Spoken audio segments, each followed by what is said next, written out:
오랜만이다. 너 진짜 예전 그대로네. 사별한 지 5년 저는 63세가 됐습니다.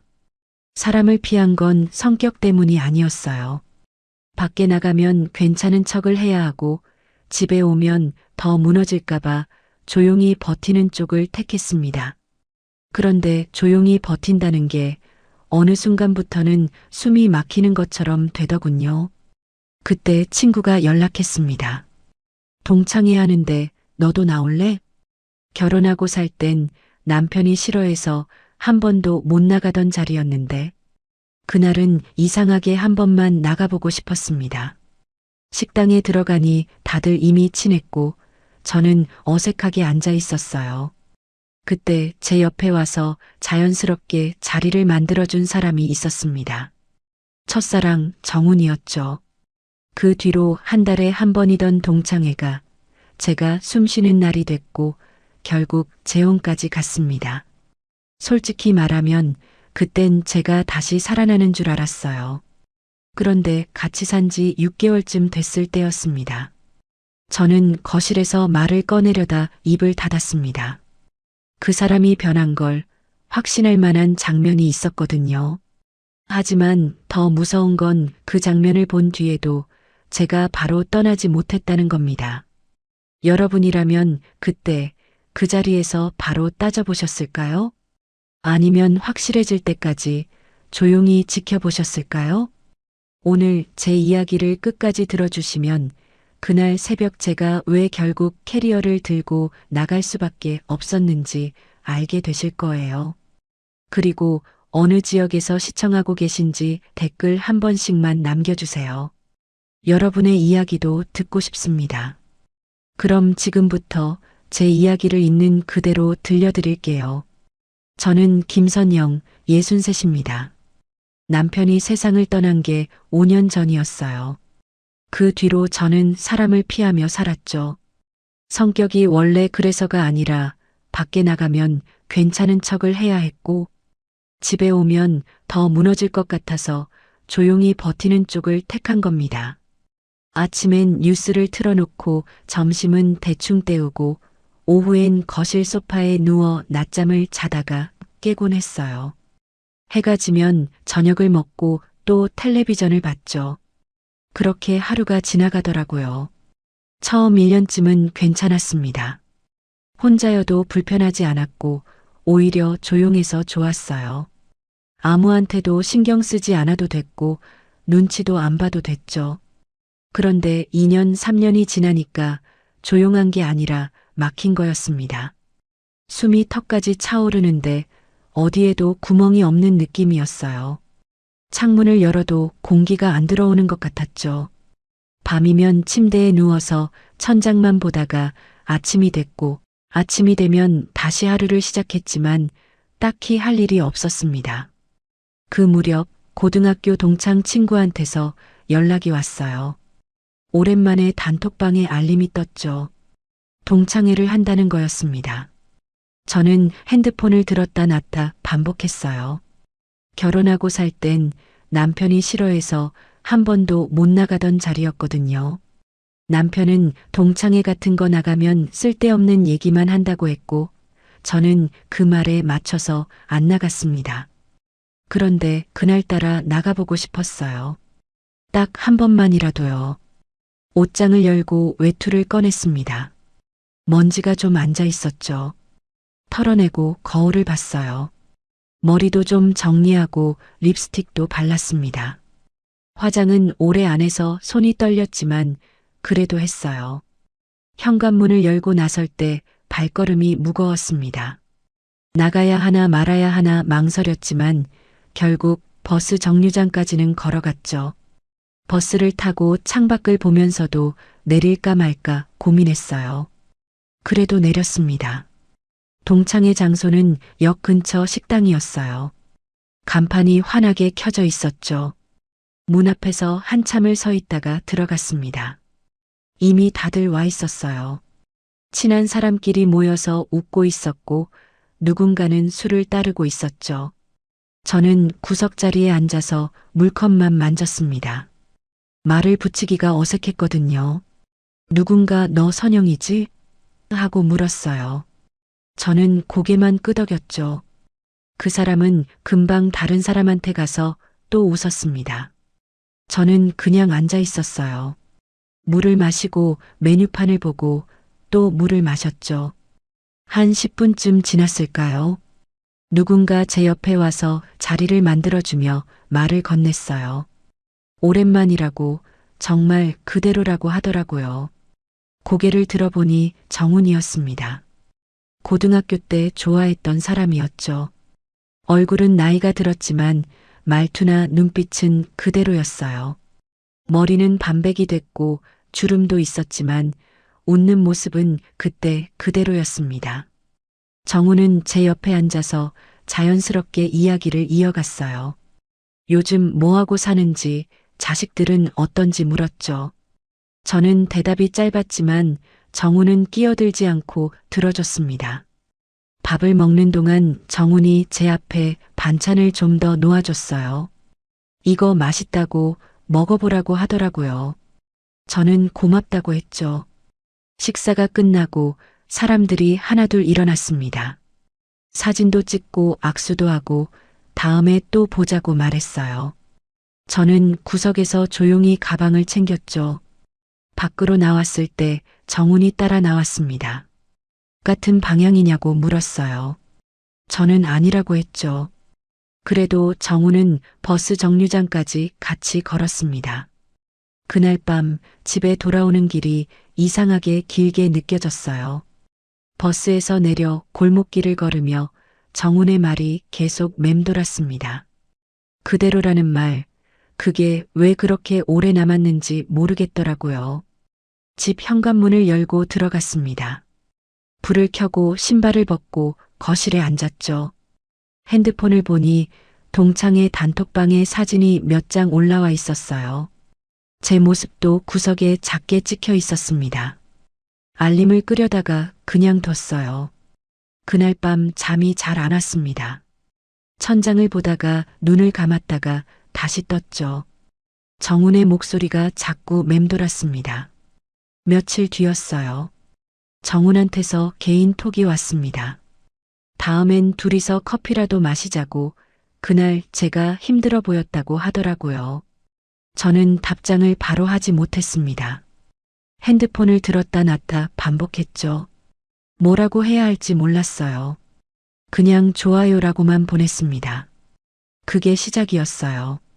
그 뒤로 정훈과는 한 달에 한 번 정도 만났습니다. 주로 카페였죠. 역 근처 조용한 곳에서 커피를 마시고 이야기를 나눴어요. 정훈은 말이 많지 않았고 제가 하는 말을 가만히 들어줬습니다. 저도 처음엔 조심스러웠어요. 뭘 말해야 할지 몰라서 날씨 얘기만 하다가 돌아오기도 했죠. 그런데 점점 편해졌습니다. 어느 날은 남편 얘기를 꺼냈어요. 사별하고 나서 얼마나 힘들었는지, 혼자 있는 게 얼마나 무서운지 말했죠. 말하다 보니 목이 메었습니다. 정우는 고개를 끄덕이며 들어줬어요. 그리고 자기도 비슷했다고 말했습니다. 혼자 사는 게 처음엔 괜찮았는데 시간이 지나니까 점점 힘들어지더라고 하더라고요. 그 말이 위로가 됐습니다. 이해받는 느낌이었죠. 동창회도 한 달에 한 번씩 나갔어요. 처음엔 어색했지만 정훈이 옆에 있으니 조금 덜 긴장됐습니다. 사람들도 친절했고 농담도 던져줬죠. 그러면서 저는 조금씩 숨통이 트이는 느낌을 받았어요. 집에만 있을 때와는 다른 공기였습니다. 밖에 나가면 사람들이 있고 웃음소리가 들렸어요. 정우는 동창회가 끝나면 항상 버스 정류장까지 같이 걸어줬습니다. 말은 많지 않았지만 옆에 있어주는 게 좋았어요. 어느 날이었습니다. 동창회가 끝나고 헤어질 때였어요. 정훈이 말했죠. 잘 들어가라고, 그것뿐이었습니다. 특별한 말도 아니었는데 그 말이 이상하게 오래 남았어요. 버스를 타고 가면서도 그 말이 계속 들렸죠. 집에 들어와서도 단톡방 알림을 끄지 못했습니다. 핸드폰을 보다가 화면을 끄고 또 켜고 반복했어요. 왜 그랬을까요? 지금 생각하면 그때부터 제 마음이 기울어지고 있었던 것 같습니다. 그날 밤 저는 잠을 설쳤습니다. 정훈의 목소리가 자꾸 들리는 것 같았죠. 잘 들어가라는 그 한마디가 왜 그렇게 크게 들렸는지 모르겠어요. 다음 날 아침 일어나서 커튼을 열었습니다. 햇빛이 들어왔죠. 오랜만에 아침이 밝게 느껴졌어요. 그때 핸드폰이 울렸습니다. 정훈한테서 톡이 와 있었어요. 다음엔 둘이 커피라도 하자고 어제 제가 힘들어 보였다고 하더라고요. 그 뒤로 정훈과 만나는 게 자연스러워졌습니다. 카페에서 커피를 마시고 산책도 하고 가끔은 밥도 같이 먹었어요. 저는 그 시간이 좋았죠. 한 달에 한 번 있는 동창회가 제가 숨 쉬는 날이 됐습니다. 그날만큼은 집에 갇혀 있지 않아도 되는 날이었어요. 사람들과 밥을 먹고 웃고 정훈이 옆에 앉아서 농담을 던지면 저도 같이 웃었죠. 정훈은 저를 잘 챙겨줬어요. 제가 물컵이 비면 채워주고 반찬도 먼저 놓아줬습니다. 말은 많지 않았지만 행동으로 신경 써주는 게 느껴졌어요. 어느 날은 제가 처음으로 사별 얘기를 길게 꺼냈습니다. 남편이 떠나고 나서 얼마나 힘들었는지, 우울해서 하루하루가 어떻게 지나갔는지 말했어요. 밤엔 잠이 안 와서 약을 먹었고, 낮엔 소파에 누워 시간을 보냈다고 했죠. 정훈은 끼어들지 않고 들어주더라고요. 고개를 끄덕이며 제 얘기를 다 들어줬습니다. 그리고 조용히 말했어요. 자기도 비슷했다고요. 정훈도 혼자 살면서 우울했던 적이 있다고 했습니다. 집에 혼자 있으면 숨이 막혀서 밖으로 나갔는데 밖에서도 혼자인 건 마찬가지였다고 하더라고요. 그 말이 위로가 됐습니다. 혼자가 아니라는 느낌이었죠. 이해해주는 사람이 있다는 게 이렇게 큰 힘이 되는 줄 몰랐어요. 그날 밤 동창회가 끝나고 헤어질 때였습니다. 정훈이 물었어요. 집에 들어가면 또 혼자일 텐데 괜찮겠냐고 잠깐만 자기 집에 올라가서 따뜻한 물이라도 마시고 가라고 하더라고요. 저는 잠깐이라는 말에 기대어 따라갔습니다. 정훈은 오피스텔에 혼자 살고 있었어요. 작은 원룸이었지만 깨끗했죠. 신발을 벗고 들어가니 거실 겸 침실이 한눈에 보였습니다. 작은 책상이 있고 침대가 있고 부엌이 붙어 있었어요. 정훈이 물을 끓여주고 차를 내왔습니다. 따뜻한 대추차였어요. 저는 창가에 앉아서 바깥을 봤습니다. 밤이었지만 불빛이 많아서 밝았어요. 거리에는 사람들이 걷고 있었고 차들이 지나갔죠. 정훈이 옆에 앉았습니다. 그리고 손을 잡더라고요. 우리 다시 시작해보자고 그렇게 말했어요. 저는 깜짝 놀랐습니다. 예상하지 못한 말이었거든요. 손을 잡힌 채로 정훈을 쳐다봤죠. 정훈은 진지한 얼굴이었어요. 그런데 정훈은 거기서 멈추지 않았습니다. 이럴 거면 같이 살자고 재혼하자고 말했죠. 너무 빨랐어요. 저는 대답을 못하고 그냥 앉아 있었습니다. 입이 안 떨어졌어요. 정훈은 계속 말했습니다. 혼자 사는 게 힘들다는 거 안다고 자기도 그렇다고 말했죠. 그러니까 같이 살면 서로 덜 외롭지 않겠냐고 했어요. 저는 차만 마셨습니다. 대답을 못했죠. 정훈은 급하게 결정하지 말라고 했어요. 생각해보고 알려달라고 하더라고요. 집에 돌아와서도 그 말을 계속 생각했습니다. 재혼이라는 게 쉬운 결정은 아니었죠. 남편이 떠난 지 5년밖에 안 됐고 정훈과 다시 만난 지도 몇 달밖에 안 됐어요. 하지만 혼자 있는 게 너무 힘들었습니다. 정훈이 있으면 조금은 나아질 것 같았어요. 며칠 동안 밤잠을 설쳤습니다. 천장을 보다가 눈을 감았다가 다시 떴죠. 정훈의 얼굴이 자꾸 떠올랐고 정훈이 손을 잡았던 감촉이 남아 있었어요. 일주일쯤 지나서 저는 아들한테 전화했습니다. 재혼을 생각하고 있다고 말했어요. 아들은 잠깐 조용하더니 엄마가 좋으면 된다고 했습니다. 혼자 사시는 것보다 같이 계시는 게 나을 것 같다고 하더라고요. 딸한테도 전화했습니다. 딸은 반대했어요. 너무 빠르다고 좀 더 생각해 보라고 하더라고요. 엄마가 혼자 계셔서 외로운 건 아는데 그래도 재혼은 신중해야 한다고 말했죠.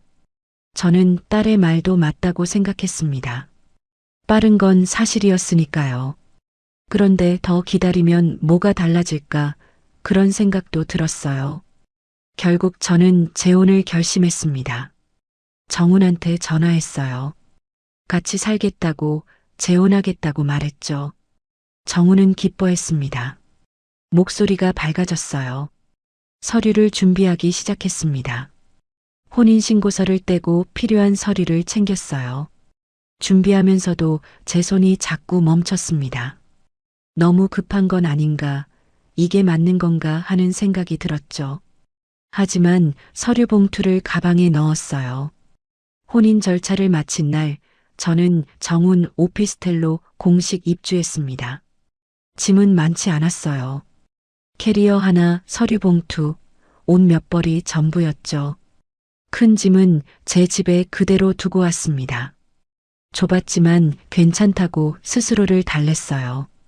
정훈은 초반엔 다정했습니다. 아침에 일어나면 밥 먹었냐고 물었고 약은 챙겼냐고도 물었죠. 저는 오랜만에 리듬이 돌아오는 느낌을 받았습니다. 아침엔 밥을 하고 정훈이 먹는 걸 보면 뿌듯했어요. 저녁엔 같이 텔레비전을 보고 차를 마셨죠. 밤에 잠들기 전엔 정훈이 제 손을 잡아줬습니다. 웃는 날이 늘어났어요. 동창회에 나갔을 때 사람들이 축하해줬습니다. 둘이 원래 어울렸다고 잘 됐다고 말했죠. 정훈도 저도 웃으며 고맙다고 했어요.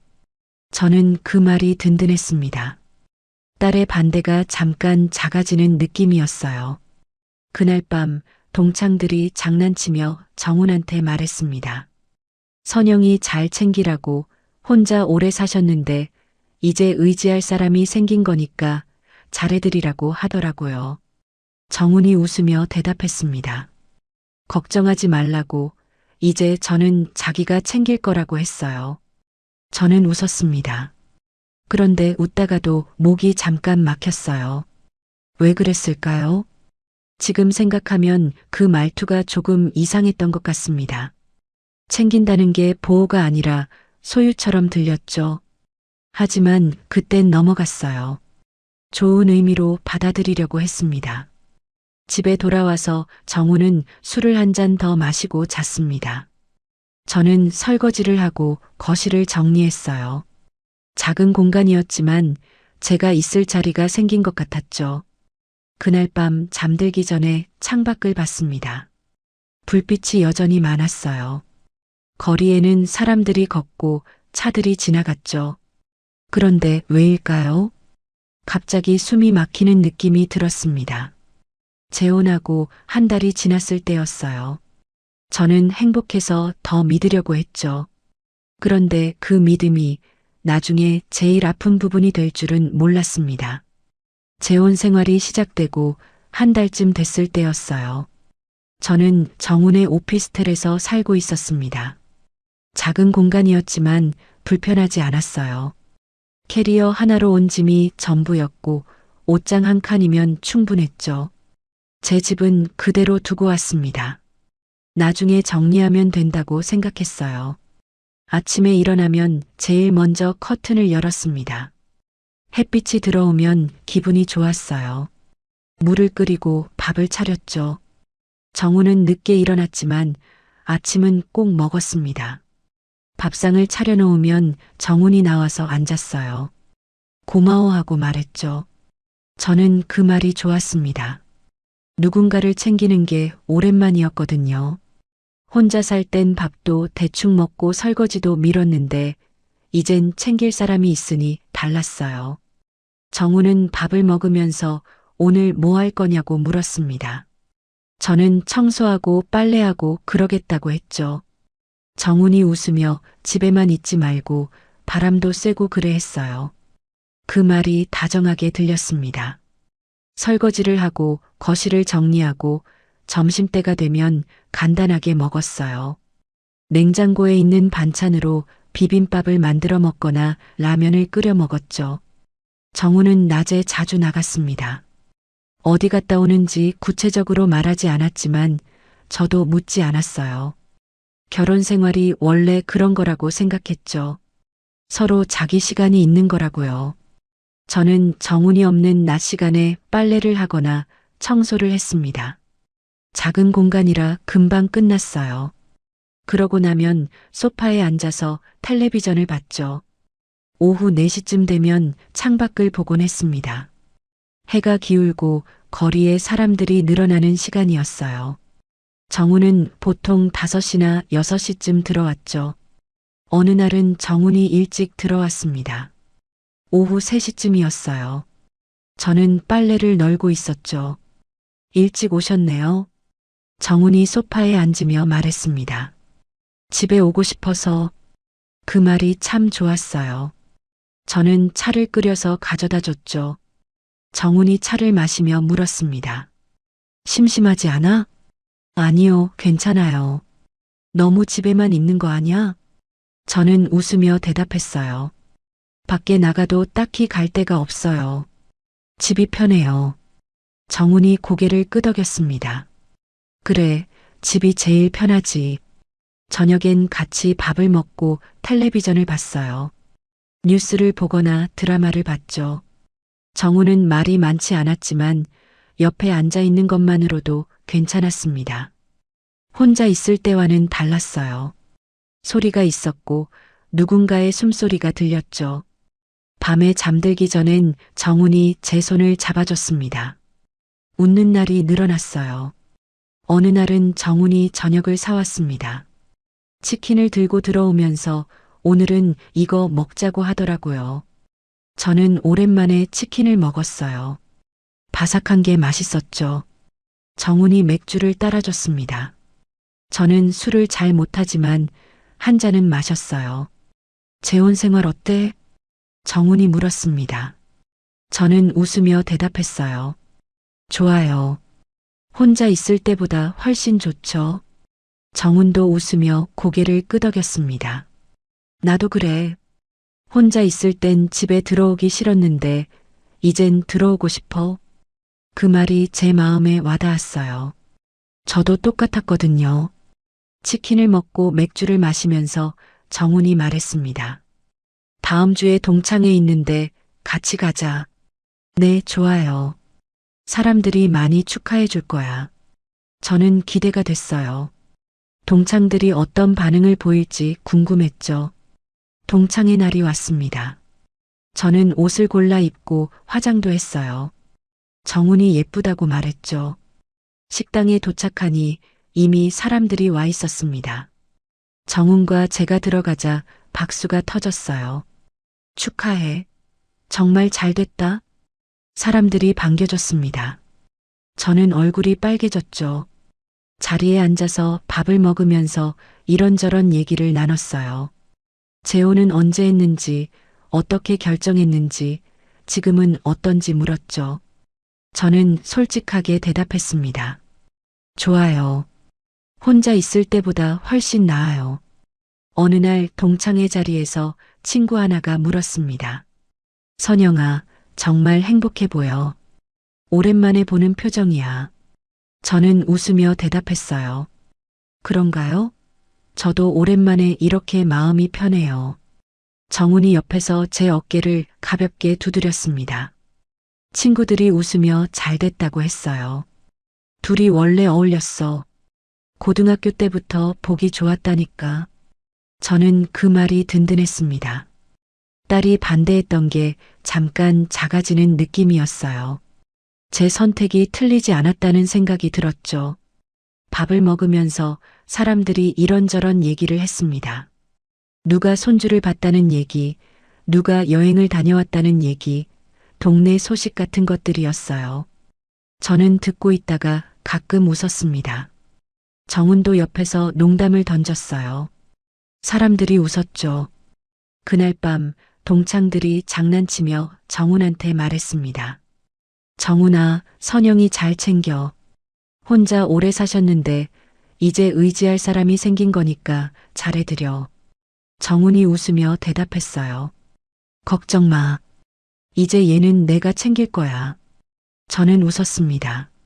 그런데 웃다가도 목이 잠깐 막혔어요. 왜 그랬을까요? 지금 생각하면 그 말투가 조금 이상했던 것 같습니다. 챙긴다는 게 보호가 아니라 관리처럼 들렸죠. 하지만 그땐 넘어갔어요. 좋은 의미로 받아들이려고 했습니다. 정훈이 저를 소중히 여긴다는 뜻이라고 생각했어요. 집에 돌아와서 정훈은 술을 한 잔 더 마시고 잤습니다. 저는 설거지를 하고 거실을 정리했어요. 작은 공간이었지만 제가 있을 자리가 생긴 것 같았죠. 컵을 닦으면서 생각했습니다. 재혼 생활이 이렇게 괜찮을 줄 몰랐다고요. 물론 좁은 공간이 불편할 때도 있었고 정훈의 생활 패턴에 맞춰야 할 때도 있었지만 그래도 혼자보다는 나았어요. 며칠 뒤 딸한테서 전화가 왔습니다. 엄마, 괜찮으세요? 저는 대답했어요. 응, 괜찮아. 걱정하지 마. 딸이 물었습니다. 정훈 씨는 잘하세요? 응, 잘해. 밥도 잘 먹고 저한테도 잘하고. 딸은 잠깐 조용하더니 말했어요. 그래도 힘든 거 있으면 말씀하세요. 혼자 참지 마시고요. 저는 웃으며 대답했습니다. 알았어. 근데 진짜 괜찮아. 엄마 집은 어떻게 하실 거예요? 그냥 두시는 거예요? 응, 일단은. 나중에 정리하면 되지. 딸이 한숨을 쉬었습니다. 너무 급하게 하신 것 같긴 한데 그래도 엄마가 좋으시면 됐어요. 전화를 끊고 나서 생각했습니다. 딸이 왜 그렇게 물었을까요? 제가 힘들어 보였을까요? 아니었습니다. 저는 괜찮았어요. 그날 밤 잠들기 전에 창밖을 봤습니다. 불빛이 여전히 많았어요. 거리에는 사람들이 걷고 차들이 지나갔죠. 그런데 왜일까요? 갑자기 숨이 막히는 느낌이 들었습니다. 이유를 몰랐어요. 행복한데 왜 숨이 막힐까요? 정훈도 잘해주고 동창들도 축하해주는데 왜 가슴이 답답할까요? 그냥 피곤해서 그런 거라고 생각했습니다. 아직은 괜찮았습니다. 정훈도 저한테 신경 써줬고 저도 정훈을 챙겼죠. 아침엔 밥을 차려줬고 저녁엔 같이 텔레비전을 봤습니다. 하지만 그 믿음이 나중에 제일 아픈 부분이 될 줄은 몰랐어요. 재혼하고 한 달 저는 행복해서 더 믿으려고 했습니다. 정훈이 밖에 나갈 때 다녀올게 하면 저는 조심히 다녀오세요 했어요. 돌아올 때 다녀왔어 하면 밥 드실래요? 물었죠. 그렇게 서로 맞춰가는 게 재혼 생활인 줄 알았습니다. 그런데 그 행복이 얼마나 갈지는 아무도 몰랐어요. 재혼하고 2달쯤 지났을 때부터였습니다. 조금씩 달라지기 시작했어요. 어느 날 저녁 정훈이 옷을 주워 입고 나가려고 했습니다. 현관에서 신발을 신으며 말했어요. 나 오늘 동창들 좀 보고 올게. 저는 거실에서 조심히 다녀오세요 했습니다. 밥은 차려놨는데 안 먹고 나가는 거였어요. 저는 괜찮다고 생각했죠. 동창들 만나는 거니까요. 그런데 문득 생각이 났습니다. 다음 달 동창회 날짜를 말하려고 했어요. 저도 다음 달 동창회엔 나가려고 하는데 말을 끝까지 못했습니다. 정훈이 끊었어요. 너는 그런 데 가면 피곤해. 괜히 또 우울해지고. 저는 멈칫했습니다. 피곤하긴 한데 그래도 나가고 싶었거든요. 친구들도 보고 싶었고 밖에 나가는 것도 좋았어요. 아니, 괜찮은데요. 나가고 싶어서. 정훈은 문을 열며 말했습니다. 나중에 생각해봐. 나 늦겠다. 그리고 나갔어요. 저는 거실에 서 있었습니다. 문 닫히는 소리가 들렸죠. 멍하니 서 있다가 소파에 앉았어요. 피곤해서 못 나가는 게 아니었는데 라는 생각이 들었습니다. 저도 나가고 싶은데 왜 정훈이 그렇게 말했을까요? 그냥 걱정해서 그런 거라고 생각했습니다. 제가 혼자 있을 때 우울했던 거 아니까 배려해 준 거라고요. 하지만 뭔가 찝찝했어요. 며칠 뒤였습니다. 저는 문화센터 프로그램을 하나 신청하려고 했어요. 동네에서 하는 서예 교실이었죠. 오래 해보고 싶었던 겁니다. 전단지를 보니 접수 마감이 그날까지였어요. 오후 5시까지 가야 했죠. 현관에서 외투를 입고 신발끈을 묶는데 정훈이 방에서 나왔습니다. 지금 어디가? 저는 신발끈을 묶다 멈췄어요. 정훈이 문손잡이를 잡고 서서 묻는 거예요. 문화센터 등록하러요. 서예 교실 하나 신청하려고. 지금 정훈의 목소리가 달랐습니다. 묻는 게 아니라 막는 느낌이었어요. 네, 오늘 접수 마감이라서 가야 해요. 나중에 해. 오늘 날씨도 안 좋잖아. 밖을 보니 날씨는 괜찮았습니다. 흐렸지만 비도 안 왔죠. 바람도 별로 없었어요. 그래도 오늘 마감인데. 정훈이 말을 끊었습니다. 다음에도 있을 거 아냐? 오늘은 그냥 있어. 저는 신발끈을 풀었어요. 그럼 나중에요. 정훈이 문손잡이에서 손을 떼고 방으로 들어갔습니다. 저는 외투를 벗고 거실에 앉았어요. 왜 나중에 하라고 했을까 생각했죠. 그냥 궁금해서 물어본 건가 아니면 나가지 말라는 건가 헷갈렸습니다. 결국 그날은 못 나갔어요. 접수 마감이 지나갔죠. 다음 날 문화센터에 전화해 봤습니다. 추가 접수가 있냐고 물었어요. 없다고 하더라고요. 저는 전화를 끊고 한숨을 쉬었습니다. 서예 교실 해보고 싶었는데요. 그 무렵부터 정훈은 자주 늦게 들어왔습니다. 밤 11시, 12시쯤 들어오는 날이 많았어요. 술 냄새가 났죠. 어느 날은 새벽 1시에 들어왔습니다. 저는 잠들지 못하고 거실에서 기다리고 있었어요. 텔레비전을 켜놨다가 소리를 줄였다가 다시 켰다가 반복했죠. 현관문이 열렸습니다. 정훈이 들어왔어요. 늦으셨네요. 정훈은 신발을 벗으며 대답했습니다. 피곤해. 자야지. 어디 갔다 오셨어요? 정훈이 멈칫하더니 제게로 고개를 돌렸습니다. 너는 왜 그렇게 예민해졌어? 저는 입을 다물었어요. 예민한 게 아니라 궁금해서 물어본 건데 라는 말이 목까지 올라왔지만 안 나왔습니다. 정훈은 방으로 들어가서 침대에 드러누웠어요. 저는 거실에서 텔레비전을 끄고 불도 껐죠. 침대에 누워도 잠이 안 왔습니다. 정훈의 숨소리만 들렸어요. 술 냄새가 났고 코 고는 소리가 컸죠. 그 뒤로 저는 정훈한테 잘 묻지 않게 됐습니다. 어디 갔다 오는지, 언제 들어오는지 물어봐도 대답이 짧거나 되려 제가 예민하다는 말을 들었죠. 물어보는 게 무서워졌어요. 그러면서 제 생활이 점점 좁아졌습니다. 밖에 나가는 게 편의점 정도였어요. 우유 사러 가거나 빵 사러 갔죠. 동네를 한 바퀴 도는 것도 조심스러웠습니다. 왜 그랬을까요? 정훈이 막는 건 아니었지만 눈치가 보였어요. 나갔다 오면 어디 갔다 왔어? 물었고 저는 대답하면서 왜 이렇게 떨리는지 모르겠더라고요. 어느 날은 편의점 갔다 오는 길에 뒤를 봤습니다. 누가 따라오는 것 같았죠. 아무도 없었지만 자꾸 뒤를 돌아봤어요. 골목길을 걸으면서도 빨리 걸었습니다. 현관문을 열고 들어가서 문을 잠그고 숨을 골랐어요. 뭐가 무서운 건지 몰랐지만 숨이 가빴습니다. 거울을 보니 제 얼굴이 하얗게 질려 있었어요. 스스로도 이상함을 느꼈습니다. 왜 이러고 있지 생각했죠.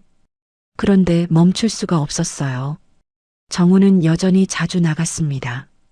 동창들 만난다고, 친구들 본다고 했어요. 늦게 들어와도 설명은 안 했죠.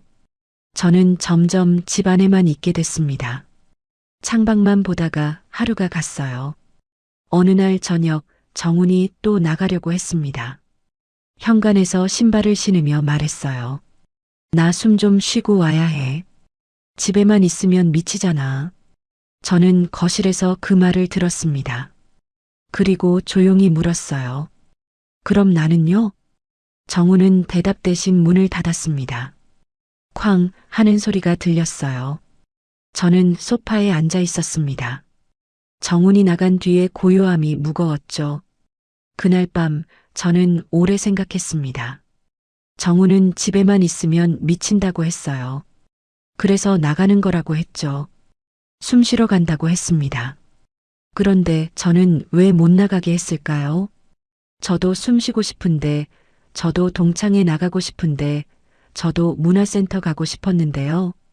왜 정우는 나가면서 저는 나가면 피곤하다고 했을까요? 왜 제가 나가려고 하면 막으면서 자기는 자유롭게 나갔을까요? 처음으로 확인하고 싶어졌습니다. 정훈이 어디 가는지, 누구 만나는지, 정말 동창들만 보는 건지요. 하지만 따져 물을 용기는 없었어요. 물어봤다가 또 제가 예민하다는 말을 들을 것 같았죠. 아니면 너는 왜 그렇게 의심이 많아졌냐는 말을 들을 것 같았습니다. 그날 밤 저는 잠들지 못하고 창밖만 봤습니다. 불빛은 여전히 많았지만 제 안은 점점 어두워지는 느낌이었어요. 나는 못 나가게 하면서 자기는 왜 맘대로 나가는 걸까요? 재혼하고 넉 달쯤 됐을 때였습니다. 저는 매일 아침 일어나서 똑같은 일을 반복했어요. 커튼을 열고 물을 끓이고 밥을 차리고 정훈이 일어나길 기다렸죠. 정훈은 밥을 먹고 나갔고 저는 설거지를 하고 집 안에 있었습니다. 그런데 그 무렵부터 이상한 생각이 들기 시작했어요. 어느 날 아침 저는 침대 밑을 보고 있었습니다. 캐리어가 거기 있었죠. 재혼할 때 가져온 그 캐리어였어요. 꺼내볼까 하는 생각이 들었습니다. 정훈이 나가고 나서 캐리어를 꺼냈어요. 바퀴에서 소리가 날까봐 조심스럽게 끌었죠. 거실에 세워두고 지퍼를 열어봤습니다. 비어 있었어요. 옷은 다 옷장에 넣었으니까요. 그런데 왜 꺼냈을까요? 지금 생각하면 그때부터 준비하고 있었던 것 같습니다. 무의식적으로요. 캐리어를 다시 침대 밑에 넣었어요. 바퀴 소리가 날까봐 들어서 넣었죠. 그날 오후 저는 서류 봉투를 찾았습니다. 재혼할 때 가져온 서류들이 들어있는 봉투였어요. 신분증 사본, 혼인신고서 사본, 제 집 등기부등본 같은 것들이었죠. 서류를 하나하나 확인했습니다. 다 있었어요. 왜 확인했을까요? 그것도 모르겠습니다. 그냥 확인하고 싶었어요. 며칠 뒤 저는 작은 파우치를 하나 샀습니다. 편의점 가는 길에 문구점에 들러서 샀죠. 검은색 파우치였어요. 집에 와서 그 파우치에 신분증, 제 집 열쇠, 서류 봉투를 넣었습니다. 그리고 옷장 깊숙한 곳에 숨겨뒀어요. 정훈이 물으면 뭐라고 하지 생각했습니다. 그런데 정훈은 물어보지 않았어요. 제 옷장을 열어볼 일도 없었죠. 그 무렵 정훈의 외출은 더 잦아졌습니다. 어느 날 저녁 정훈이 또 나가려고 했어요. 현관에서 재킷을 입으며 말했습니다.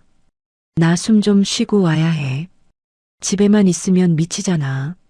저는 거실 소파에 앉아서 그 말을 들었습니다. 또 그 말이구나 생각했죠. 정우는 계속 말했어요. 사람이 집에만 박혀 있으면 답답하잖아. 나가서 바람도 쏘고 친구들도 보고 그래야지. 저는 조용히 물었습니다. 그럼 나는요? 정훈이 신발을 신다 멈췄어요. 그리고 고개를 돌려 저를 봤죠. 너는 나가봤자 피곤해하잖아. 저도 나가고 싶은데요. 정훈이 한숨을 쉬었습니다. 또 시작이야? 나가고 싶으면 나가. 근데 나중에 힘들다고 하지 마. 그리고 문을 열고 나갔어요. 저는 소파에 그대로 앉아 있었습니다. 문 닫히는 소리가 들렸죠. 그날 밤 10시쯤 핸드폰이 울렸습니다. 동창회 때 친하게 지냈던 친구였어요. 개인톡이었죠. 선영아, 미안한데 말해줘야 할 것 같아서. 다음 메시지가 왔습니다. 정훈이 지금 우리 동창회 아니야. 다른 여자들이랑 술집에 있어. 내가 우연히 지나가다 봤는데 주소 보낼까? 손이 떨렸습니다. 핸드폰을 쥔 손에 힘이 들어갔어요. 화면이 흔들렸죠. 친구가 또 메시지를 보냈습니다. 말 안 하려고 했는데 너한테 미안해서 확인이라도 해봐. 주소가 왔습니다. 역 근처 술집이었어요. 저는 핸드폰을 내려놨다가 다시 들었습니다. 주소를 또 봤어요. 무슨 생각이었을까요? 지금도 잘 모르겠습니다. 저는 파우치를 꺼냈어요. 그리고 외투를 입었습니다. 신발을 신고 문을 열었죠. 따지러 가는 게 아니었어요. 친구가 잘못 본 게 아닐까 확인하고 싶었습니다. 정훈이 정말 거기 있는지, 정말 다른 여자들이랑 있는지 보고 싶었어요. 거리는 조용했습니다. 버스를 탔죠. 창밖을 보면서 손을 꽉 쥐었습니다. 손바닥에 땀이 났어요. 버스 안에서 계속 생각했습니다. 친구가 틀렸을 거야. 정훈은 동창들이랑 있을 거야. 내가 오해하는 거야. 그런데 가슴이 두근거렸습니다. 나쁜 예감이었어요. 술집은 역 근처에 있었습니다. 간판이 환하게 켜져 있었죠. 저는 골목 입구에서 멈춰 섰어요. 안으로 들어갈까 말까 고민했습니다. 그냥 밖에서 기다릴까 생각했죠. 숨을 고르려고 했는데 잘 안 됐어요. 가슴이 답답했습니다. 그때였습니다. 술집 문이 열렸어요. 사람들이 나왔습니다. 정훈이 보였어요. 저는 골목 그늘에 서서 봤습니다. 숨을 참았어요. 정훈은 술에 취해 있었습니다.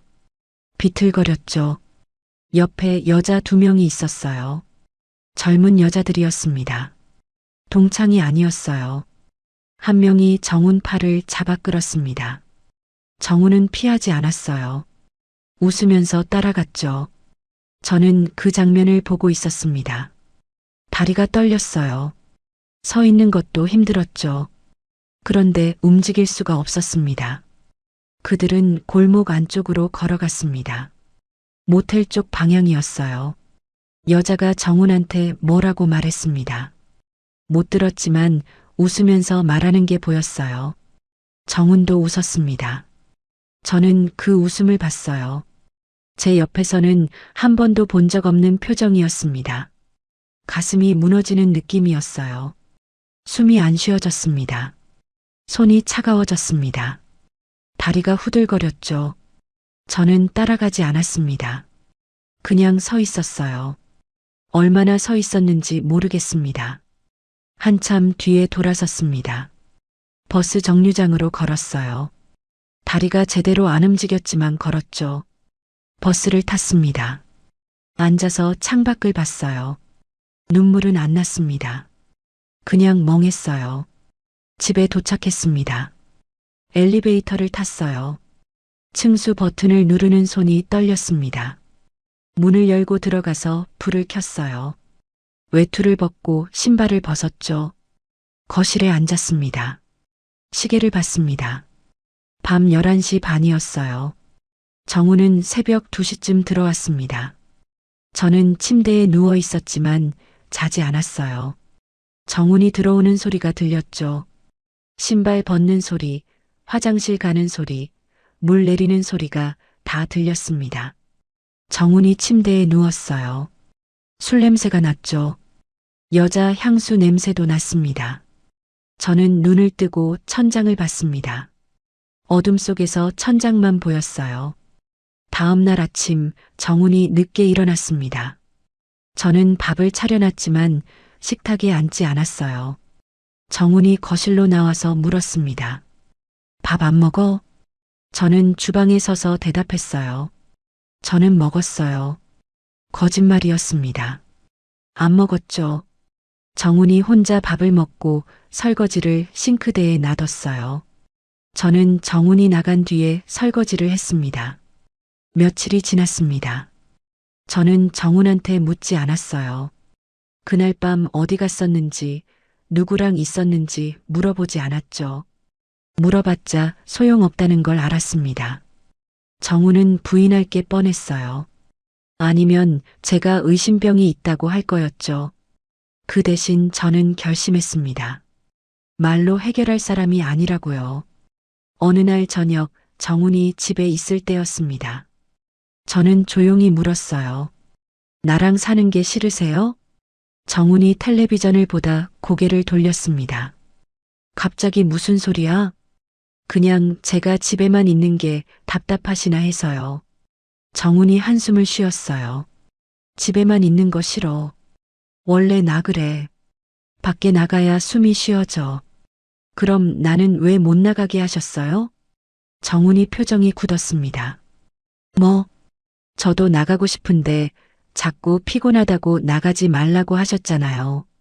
정훈이 소파에서 일어났어요. 너는 나가면 문제 생겨. 괜히 시끄럽게 굴지 마. 저는 더 이상 말하지 않았습니다. 확신했죠. 다정함이 아니었다는 걸요. 관리였다는 걸요. 그날 밤 저는 결론 내렸습니다. 서류로 끝내겠다고요.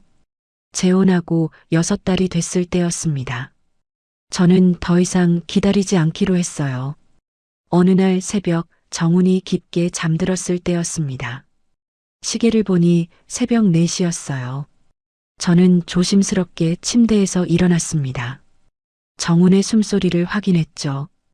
규칙적으로 숨을 쉬고 있었어요. 옷장을 열었습니다. 소리가 날까봐 천천히 열었죠. 파우치를 꺼냈어요. 신분증, 집 열쇠, 서류 봉투가 들어 있었습니다. 침대 밑에서 캐리어를 꺼냈어요. 바퀴 소리가 날까봐 들어서 꺼냈죠. 무거웠지만 참았습니다. 옷을 몇 벌 챙겼어요. 많이 가져갈 순 없었어요. 필요한 것만 챙겼죠. 거실로 나왔습니다. 정훈이 깨지 않았어요. 현관에서 신발을 신었습니다. 외투를 입고 캐리어를 들었죠. 문을 열 때가 제일 조심스러웠어요. 문 손잡이를 천천히 돌렸습니다. 소리가 나지 않게 손으로 문을 받치며 열었죠. 밖으로 나가서 문을 닫을 때도 똑같이 했어요. 손으로 문을 받치며 천천히 닫았습니다. 복도에 나왔어요. 숨을 삼켰죠. 엘리베이터를 탈까, 계단으로 내려갈까 고민했습니다. 엘리베이터 소리가 클 것 같아서 계단을 택했어요. 캐리어를 들고 계단을 내려갔습니다. 팔이 아팠지만 참았죠. 1층에 도착해서 밖으로 나왔어요. 새벽 공기가 차갑게 느껴졌습니다. 택시를 잡았어요. 기사님한테 주소를 말했죠. 제 집 주소였습니다. 택시 안에서 뒤를 봤어요. 정훈이 따라오진 않았습니다. 당연했죠. 자고 있을 테니까요. 창밖을 보며 손을 꽉 쥐었습니다. 떨렸지만 돌아가지 않았어요. 제 집에 도착했습니다. 6달 만에 돌아온 집이었어요. 현관문 앞에 섰습니다. 열쇠를 꺼내서 문을 열었어요. 불을 켰습니다. 집은 그대로였어요. 먼지가 쌓여 있었지만 제 냄새가 났죠. 캐리어를 거실에 놔두고 창문을 열었습니다. 환기를 시켰어요. 바람이 들어왔죠. 제일 먼저 한 일은 도어락 비밀번호를 바꾸는 거였습니다. 정우는 제 집 비밀번호를 몰랐지만 그래도 바꿨어요. 새 번호를 누르고 확인했습니다. 바뀌었죠. 소파에 앉았어요. 오랜만에 앉는 제 소파였습니다. 핸드폰을 봤어요. 정훈한테서 연락은 없었습니다. 아직 자고 있을 거였죠. 그날 아침 정훈한테서 전화가 왔습니다. 받지 않았어요. 문자가 왔죠. 어디 갔어? 왜 없어? 장난하지 마. 답장하지 않았습니다. 며칠 뒤 저는 가정법원에 갔어요. 협의 이혼 신청서를 작성했습니다. 창구 직원이 서류를 확인하고 물었어요. 배우자분도 동의하시나요? 아직 말은 안 했지만 통지서 보내주시면 동의할 겁니다. 직원이 안내문을 줬어요. 정훈한테도 통지서가 갈 거라고 했죠. 양쪽 다 출석하셔야 이혼이 가능합니다. 의사 확인 기일이 잡히면 연락드릴게요. 저는 고개를 끄덕였습니다. 집에 돌아와서 달력을 봤어요. 숙려 기간이 지나면 기일이 잡힐 거였죠. 정훈한테서 계속 연락이 왔습니다. 전화, 문자, 카톡이 왔어요. 처음엔 어디 갔냐였다가 나중엔 장난하지 마로 바뀌었죠. 받지 않았습니다. 일주일쯤 지나서 정훈한테서 긴 문자가 왔어요. 법원에서 통지서 왔다. 이혼하겠다는 거냐? 전화해. 저는 짧게 답장했습니다. 네. 협의 이혼 동의해 주세요. 정훈한테서 욕이 섞인 문자가 왔어요. 읽지 않고 차단했습니다. 며칠 뒤 법원에서 연락이 왔습니다. 의사 확인 기일이 잡혔다고 했어요. 두 분 다 출석하셔야 합니다. 같은 날, 같은 시간입니다. 저는 떨렸지만 알겠다고 했습니다. 의사 확인 기일날 저는 법원에 갔어요. 복도에서 정훈을 봤습니다. 멀리 서 있었죠. 눈이 마주쳤지만 말은 안 했어요. 정훈이 다가왔습니다. 정말 이러는 거야? 저는 대답하지 않았어요. 담당자가 불렀습니다. 김선영 씨, 박정훈 씨, 들어오세요. 안으로 들어갔습니다. 정훈과 저는 각자 의자에 앉았어요. 담당자가 물었습니다. 두 분 다 이혼에 동의하시나요? 저는 대답했어요. 네. 정훈도 대답했습니다. 네. 재결합 의사는 없으신가요? 없습니다.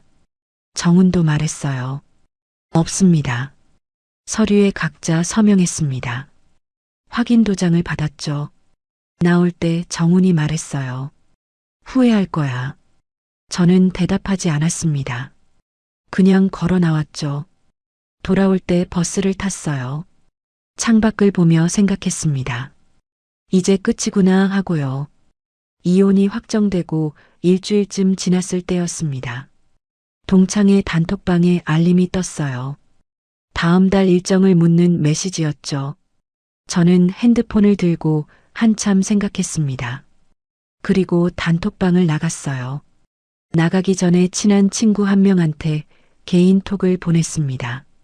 미안한데 나 동창회 이제 안 나갈 것 같아. 정훈이랑 이혼했거든. 단톡방도 나갈게. 친구가 전화를 걸어왔어요. 받았습니다. 선영아, 무슨 일이야? 저는 짧게 설명했어요. 재혼 생활이 힘들었다고, 이혼했다고요. 그래도 동창회는 나와. 정훈이 나오는 날 피해서 나오면 되잖아. 저는 고개를 저었습니다. 친구는 못 봤지만요. 아니야. 거기 가면 정훈 생각날 것 같아. 깨끗하게 끊고 싶어. 친구가 한숨을 쉬었어요. 알았어. 그래도 힘들면 연락해. 응, 고마워. 전화를 끊고 단톡방 나가기 버튼을 눌렀습니다. 정말로 나갔어요. 이제는 제 집에서 살고 있습니다. 아침에 일어나면 커튼을 열고 물을 끓여요. 누굴 위해서가 아니라 제가 마시려고요. 문화센터 서예 교실에 등록했습니다. 오래 해보고 싶었던 거였죠. 지난주부터 다니고 있어요. 붓을 잡고 먹을 갈 때 마음이 고요해집니다. 동네 도서관 독서 모임에도 나가기 시작했어요. 한 달에 2번 모이는데 새로운 사람들을 만나니까 좋더라고요. 정훈과 관련 없는 사람들이요. 밖에 나갈 때 이제 뒤를 안 봅니다. 누가 따라오는 것 같지도 않아요. 편의점 가는 것도 동네 한 바퀴 도는 것도 자유롭습니다. 혼자지만 외롭지 않아요. 아니, 혼자라서 편합니다. 저는 식탁에 앉아서 서류를 정리했어요. 열쇠, 신분증, 서류 봉투를 가지런히 놓았죠. 달력을 봤습니다. 이혼 확정 날짜 옆에 작은 체크를 했어요. 현관에 섰습니다. 21번 고르고 불을 껐어요. 아니, 껐다가 다시 켰습니다. 제 집이니까요. 제가 불을 켜고 끄는 거였죠. 문을 잠그는 소리가 들렸습니다. 이번에는 끝이 아니라 정리로 들렸어요. 재혼이 틀렸다는 게 아닙니다. 저는 사람을 잘못 봤을 뿐이죠. 정우는 저를 사랑한 게 아니라 관리하려고 했던 겁니다. 그걸 알았을 때 저는 선택했어요. 떠나기로요. 여러분이라면 어떻게 하셨을까요? 사랑이라고 믿었던 게 사실은 통제였다는 걸 알았을 때 바로 떠나셨을까요? 아니면 저처럼 확실해질 때까지 기다렸다가 조용히 정리하셨을까요? 저는 후회하지 않습니다. 제 선택이었으니까요. 오늘 이야기 끝까지 들어주셔서 고맙습니다. 구독해 두시면 다음 사연도 과장 없이 있는 그대로 더 친절하게 들려드릴게요. 끝까지 보신 분들은 지금 화면 왼쪽 재생 목록부터 눌러서 같은 흐름의 사연들을 이어서 보세요. 그리고 오른쪽 추천 영상은 이 지옥이 시작된 첫 단추가 더 선명하게 나옵니다. 지금 바로 하나만 눌러주시면 그대로 이어집니다.